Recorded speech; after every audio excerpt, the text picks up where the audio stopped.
BBC Hooniverse. You're watching the TGM production.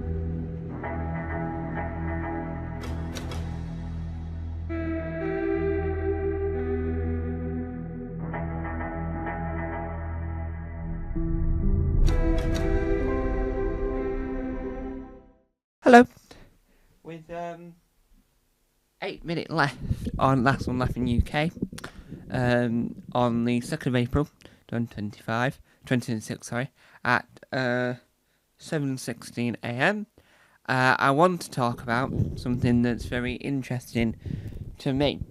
Now, this is to do with funny comedy, but it's Doctor Who related. So, on this channel, I talk a lot about Daleks, Cybermen, the Candyman with a K, and do all these things and showcase my comedy characters, right? But what I seem to understand from when I'm watching a version of Last One Laughing, whether it's UK, Denmark, Sweden, Norway, I'm not actually seeing the Quebec version. I wouldn't recommend Last One Laughing in real life from France. It's not great, or the Last One Laughing talent show. But that's beside the point. So, if you see I've just walked off, at this point, would get a hold of Drashik. And me and Drashik would have a conversation, wouldn't we, Drashik? Yes, we'll have a conversation about... What's our title? Well, we'll get to the title and the theme of the show in a minute. Just talk about your, pre-chat. Okay? Okay, right. So, that I would attempt to do as funny as possible, because when I'm watching shows like Last One Laughing, I get inspired to improve the way I produce, the way I present comedy. Because if you watch Denmark, Sweden, Norway, the Netherlands, right, they're always mad cap and sort of off the wall, right? So you've got Sam Campbell in the UK that's been walking around. You've got Alan Carr wearing a thing of helium, right? That's what they do. But then if you watch, I don't know, Netherlands, they're on mini tricycles for a while. Or if you watch Australia, there's a pool of I'm going to say custard. And Sam Simmons half, well, in a nappy. Let's say that. Which he wasn't wearing when he walked in. But the point is, I improved my comedy. So, you can tell that I'm watching a version of Last One Laughing when I attempt to do more comedy here on Tom Mason. But, and then I tried to make a Doctor Who relevant. It's a thing. So, I was recording something the other day, and I noticed something very interesting. I think you can see it. We've got our paintings. So this is called Who Paintings, where we talk about Doctor Who paintings. We get an image of a painting in the thumbnail that might not be here. So, my question is this a painting, or is this art in a graphic sense, right? Is this graphic art? That's definitely painting, because it's, if you can see it, I know in this other thing I was filming, which will be out at some point, you can probably tell that I'm painting, but it's, what it is that I'll describe it in a sense. Let me just sit behind camera to describe this, see if you can see it. Alright, yeah. You could just about see it in the corner, right? So if you look up here, let me just get the box. So if you look up here, we have the first Doctor in, well, it's in a confused look. So it's the standard William Bill Hartnell.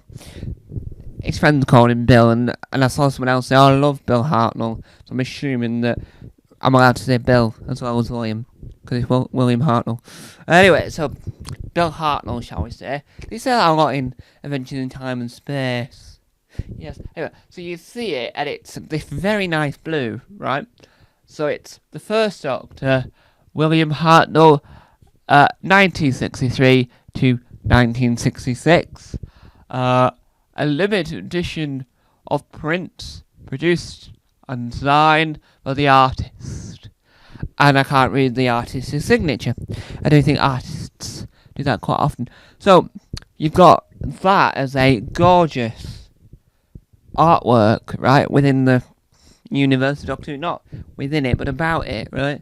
And it's the hat. I don't think we ever talk about the fact that, from what I can remember, yes, Tom Baker did it slightly, but I think William Hartnell was the only Doctor to ever consistently wear a hat for more than just a little bit.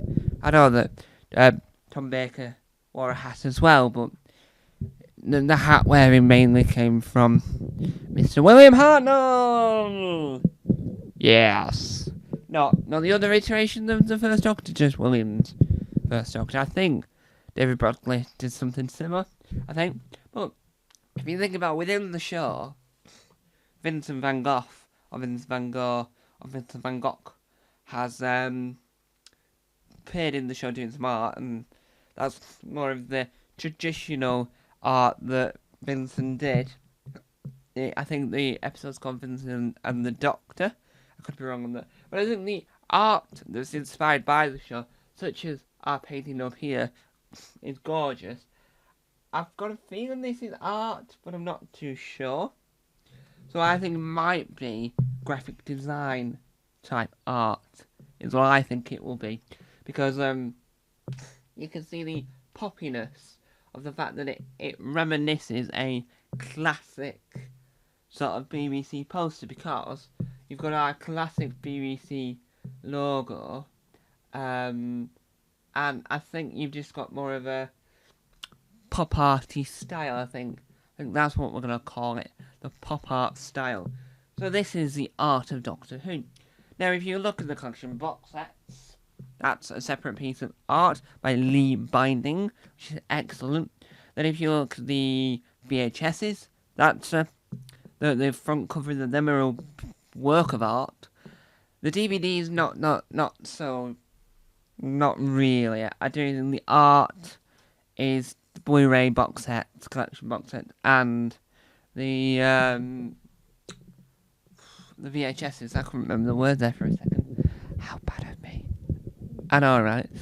So as we draw this to a close, I'd like to say that the art of Doctor Who in real life is gorgeous, excellent. But I think the art of the show, when you see artists portrayed in the show, that's equally as nice. But I just don't think it's probably not the actor's art, which I think is, you have to get an artist in. If you're gonna get someone, you have to get an actor that's really good at art, because you don't want a really bad artist in Doctor Who, do you?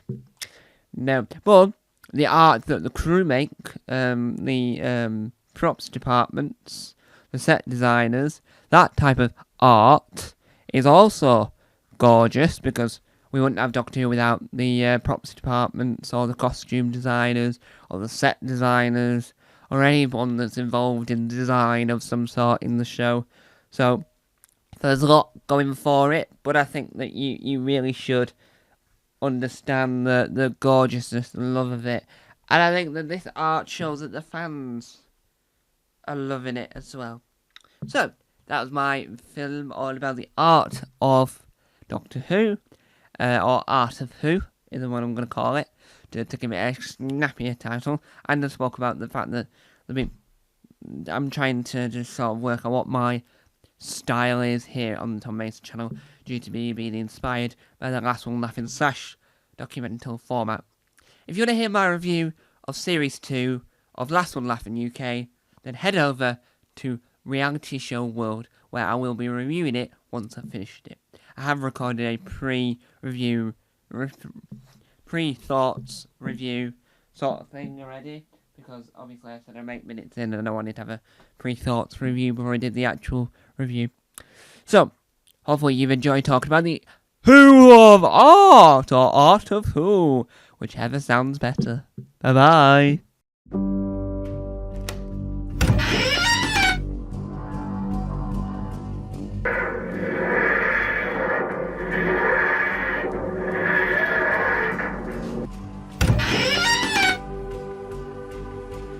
Don't forget to subscribe to the official Tom Mason YouTube channel.